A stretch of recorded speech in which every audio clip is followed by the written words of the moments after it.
ଶିକ୍ଷକ ହେବି ମୁଁ ସେଠି ବିଡ଼ି ପଢ଼ିବି, ଶିକ୍ଷାଦାନ ଦେଇ ଭବିଷ୍ୟତ ପିଢ଼ି ଗଢ଼ିବି।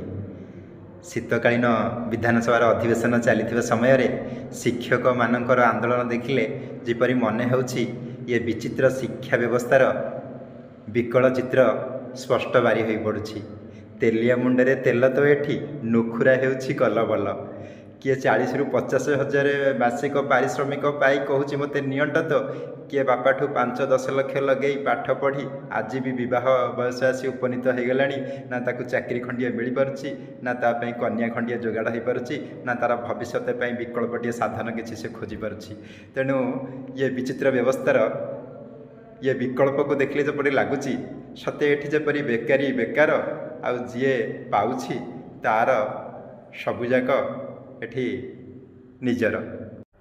ଆପଣମାନେ ଥରେ ଚିନ୍ତା କଲେ ଆମ ରାଜ୍ୟରେ ବର୍ତ୍ତମାନ ଯେତିକି ଛାତ୍ରଛାତ୍ରୀ ଶିକ୍ଷକତାର ମାନଦଣ୍ଡ ସବୁ ପାସ୍ କରି ଅଛନ୍ତି, ଶିକ୍ଷକତା ଚାକିରି ଅପେକ୍ଷାରେ ଯଦି ସେମାନଙ୍କୁ ନିଯୁକ୍ତି ମିଳନ୍ତା, ଯଦି ସେମାନଙ୍କୁ କୌଣସି କର୍ମସନ୍ଧାନର ସୁଯୋଗ ସୃଷ୍ଟି କରାଯାଇପାରନ୍ତା, ତେବେ ଶିକ୍ଷାର ମାନଦଣ୍ଡ କେତେ ସୁଦୃଢ଼ୀକରଣ ହୋଇପାରନ୍ତା।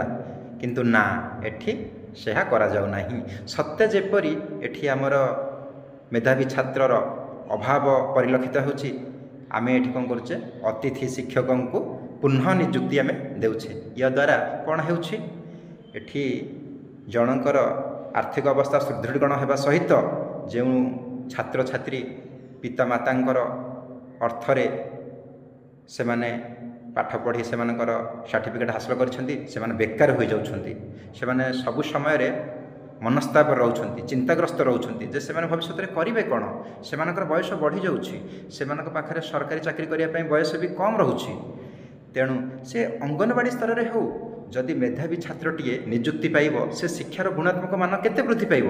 ତେଣୁ ନା, ସମସ୍ତେ ୟା ପ୍ରତି ଯତ୍ନବାନ ହେବେ ନାହିଁ।